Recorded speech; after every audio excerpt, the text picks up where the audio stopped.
just a quick guide on getting this little screen fitted. Starting from the bottom and working your way up, because I don't know what experience you've got. All you need is a Torx T20 and a couple of trim tools. If you've got a fish tape, it can help, or a wire coat hanger, and you might also want to take out the stock stereo if that's what you've got. So take the plastic plate off the old original ashtray from here. 2 Torx screws here to take the gear stick cover out entirely. This pops out from underneath with 2 clips here. These just knock out from the sides. What I did was I used a small socket on the little pins that hold the OBD in place here. They're now routed down here and come up into here. This heater panel I left unclipped from my stereo installed, just so it was easier to get to. You've got a screw here, a screw here, a screw under here, and under here.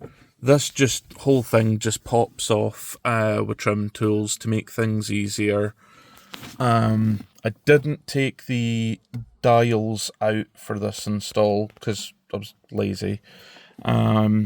Pop this off, which broke, and for me, unfortunately, you might get lucky. Then there's 2 clips at the top, 2 clips at the bottom, bit of a faff to get them out. Then I ran the cable underneath that panel, which also comes off.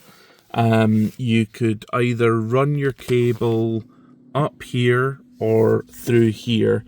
I found through here easier, just going by the way I've got the cable underneath.